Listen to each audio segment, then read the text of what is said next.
Hola amigos de Mega, hoy les traigo un nuevo video. En este caso vamos a hablar de la situación ideológica y económica de Estados Unidos, la principal potencia del mundo.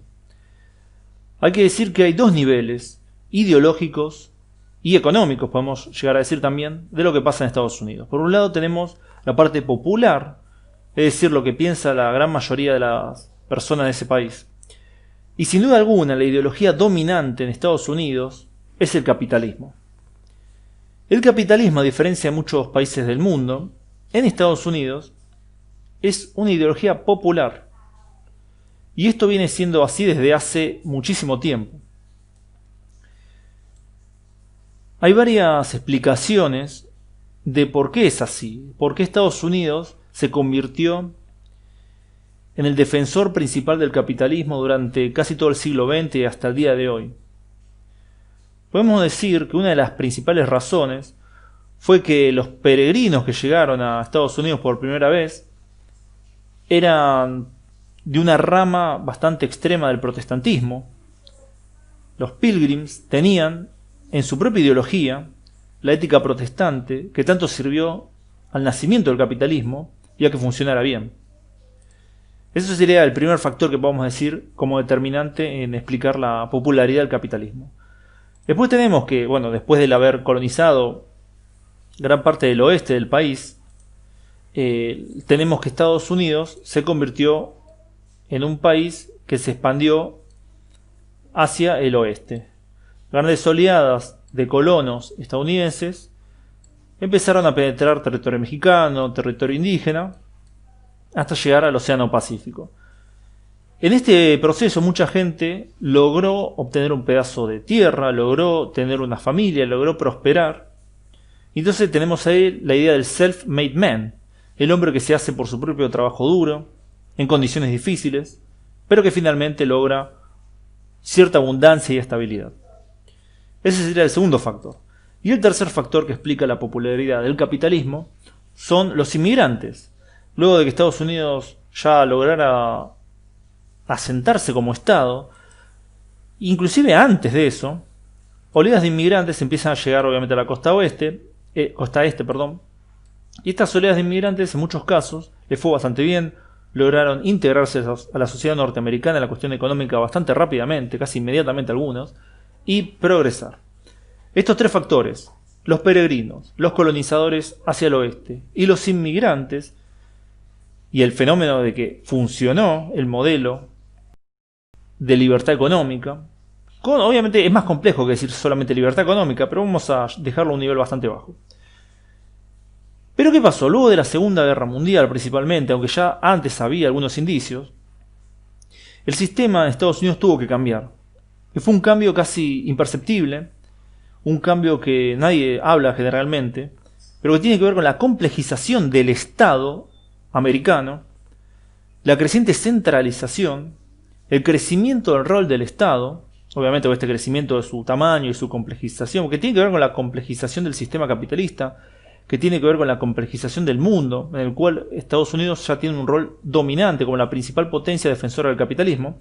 Era necesario sí o sí generar una estructura que pudiera mantener ese poder. Y también tenemos que hablar del punto de vista ya más casi netamente económico, el ascenso del sector financiero, es decir, el sector bancario y el sector de la finanza, los seguros y demás. Estos factores explican que en Estados Unidos se pasó de un modelo donde la idea del self-made man tenía muchísimo sentido, la idea del progreso individual, compitiendo con otros individuos en el mercado libre, tuviera sentido a uno donde esto ya no tiene demasiado sentido, que sería donde estamos hoy en día, por ejemplo. En Estados Unidos hay que entender que siempre hubo desigualdad económica, desde el principio. Pero lo que sí hubo, que ahora ya no hay más, es movilidad social, mucha más movilidad social de la que hay actualmente. En las últimas décadas vemos un proceso de estancamiento y de creciente pauperización. Y esto se ve inclusive en las nuevas oleadas de inmigrantes, mucho de eso de Latinoamérica, que ya entran a la sociedad norteamericana en un rol subordinado y que se espera justamente que se mantengan en ese rol, y donde las vías de desarrollo para esas comunidades están cada vez más difíciles.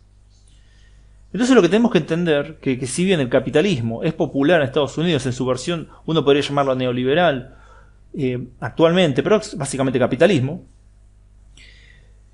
la ideología dominante de la élite en Estados Unidos no es esa. Y acá voy a caer tal vez en una trampa retórica que caen muchos, pero lo tengo que decir justamente, que es que en Estados Unidos sí hay socialismo. Estados Unidos ya, si bien es el gran defensor del capitalismo, es también el gran defensor del socialismo. ¿Y por qué digo esto? Muy sencillo. Porque en Estados Unidos hay socialismo, pero hay socialismo para los ricos. Y esto viene siendo así hace décadas y décadas. ¿Y cómo es este socialismo? Acá tenemos una repartición del erario público, de la riqueza de lo que el Estado acumula a través de los impuestos, que se dirige a los sectores más ricos justamente. Constantemente se extrae recursos de las clases más bajas y se dirige a las clases más altas. Hay una forma muy sencilla también del socialismo a la americana, que son los contratistas. Estados Unidos tiene una gran economía de contratistas, contratistas de defensa, contratistas en obras públicas, contratistas en muchos sectores, que el Estado obviamente deja que esas obras se hagan por empresas privadas. Pero esas empresas privadas viven solamente de los contratos estatales, solamente. Donde la competencia es muchas veces una farsa. Es una farsa. Y aún donde hay cierta competencia, hay que entender que todo lo que sea contrato estatal cae bajo una cuestión política. Siempre, no es una cuestión económica. Siempre va a haber una razón por la que uno pueda decir, bueno, yo prefiero a esta empresa y no a la otra. Y uno lo puede poner siempre en términos políticos. Y en general es siempre cuestiones políticas. No son cuestiones económicas. A pesar de que uno diga, bueno, yo lo tengo más barato este contrato que el otro, el político puede decir, bueno, pero yo prefiero este porque tiene mejor calidad. Y fin de la discusión. Y ahí como uno, aun cuando no haya corrupción detrás, en el sentido de lo que se llama soborno, hay favores políticos. Y hay después donaciones a las campañas y demás. Entonces tenemos esa especie de socialismo de las empresas. Son empresas que viven del Estado, cuyos empleados viven de esas empresas que viven del Estado, viven de los impuestos básicamente. No compiten con ninguna otra empresa en el mercado, solo viven de eso. Después tenemos la legislación especial para proteger algunos sectores, que puede ser el sector agrícola y demás, que los protege constantemente el libre mercado. Entonces uno puede decir, ¿cómo puede ser que Estados Unidos diga que está fuera del libre mercado cuando no lo practica? Cuando protege grandes sectores de su economía de la competencia extranjera y muchas veces de la competencia interna. Y el tercer factor que generalmente se vino hablando en los últimos años, pero que también apunta a este socialismo para ricos, son los grandes salvatajes. Es decir, cuando las empresas empiezan a fracasar, grandes empresas, se toma el dinero de los contribuyentes, que la gran mayoría son gente de clase media y clase baja, y se lo inyecta directamente a las grandes empresas para salvarlas. No se deja que esas empresas fracasen, y se usa mucho la idea de too big to fail, demasiado grande para fracasar, y se salvaron cientos y cientos y miles de empresas usando el dinero público sin ninguna justificación en la ideología capitalista. No hay ninguna justificación, solamente es la idea de que el que es rico, el que esté en esa posición, tiene que seguir en esa posición, porque si no, podría tener demasiada repercusión en el desempleo, etcétera. Cosa que no está probado tampoco, porque no lo dejan pasar. No dejan que las empresas que hicieron las cosas mal fracasen. Eso no existe. No existe la competencia real en Estados Unidos.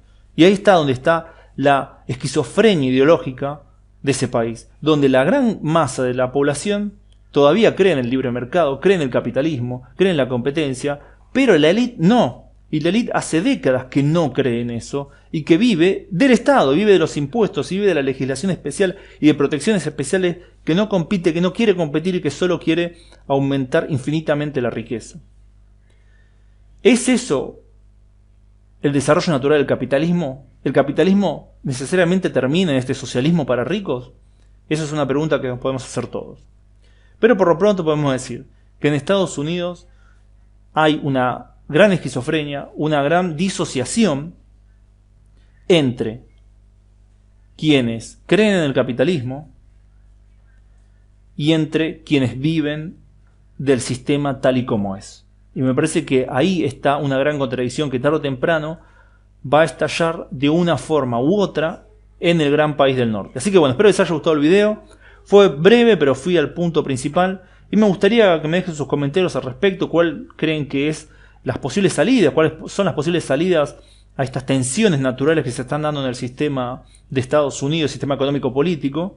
Si es posible salir, si no es posible salir, qué sector debería ganar o cómo se podría hacer una armonía entre esos sectores. ¿Es posible? Bueno, les dejo abierta la pregunta para que hagan sus comentarios al respecto. Bueno, también les digo, si les gusta este tipo de contenido, suscríbanse, pongan me gusta si les gustó, compartan si creen que vale la pena compartir. Bueno, pronto nos estamos viendo en otro video, otro análisis de la situación geopolítica, económica o ideológica del mundo. Así que bueno, muchas gracias a todos y nos vemos en el próximo video. Saludos.